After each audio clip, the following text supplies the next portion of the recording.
Guys, அடுத்தடுத்து வரவிருக்கும் top 5 கடவுள் சார்ந்த படங்கள் என்னென்ன அப்படிங்கறத இந்த வீடியோல பார்க்கலாம். இந்த மாதிரி சினிமா கண்டென்ட்க்கு நம்ம சேனலை சப்ஸ்கிரைப் பண்ணிக்கோங்க. இதுல டாப் 5ல இருக்கிற படம் பாத்தீங்கன்னா சுந்தர்சி டைரக்ஷன்ல நயன்தாரா ஆக்டிங்ல வரப்போற மூக்குத்தி அம்மன் 2ங்க சுமார் 100 கோடி பட்ஜெட்ல எடுத்துட்டு இருக்காங்க.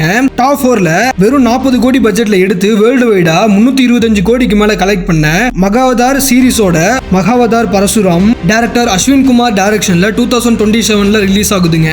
இதுல டாப் 3ல இருக்கிற படம் பாத்தீங்கன்னா இந்தியன் சினிமாவே வெயிட் பண்ற ஒரு படமான ரிஷப் ஷெட்டி டைரக்ஷன்ல வரப்போற காந்தாரா சாப்டர் 1ங்க. இது காந்தாரா படத்தோட ப்ரீக்வல்ங்க. அக்டோபர் 2 தியேட்டர்ஸ்ல ரிலீஸ் ஆகுது. அடுத்ததா டாப் 2ல பிரசாந்த் வர்மா சினிமேட்டிக் யூனிவர்ஸ்ல ஹனுமான் படத்தோட சீக்வல் பிலிமான ஜெய் ஹனுமானுங்க. இந்த படத்துல ரிஷப் ஷெட்டி லீட் ரோல் பண்றாரு. 2026ல ஸ்டார்ட் பண்ண போறாங்க. இதுல டாப் 1ல இருக்கிறது ரன்பீர் கபூர் அண்ட் யாஷ் எல்லாருமே நடிச்சிருக்க ராமாயணா. இந்த படம் பாத்தீங்கன்னா 2 பாகமா வரப்போகுதுங்க. இதுல AR Rahman and Hans Zimmer 2 பேருமே மியூசிக் பண்ணிருக்காங்க.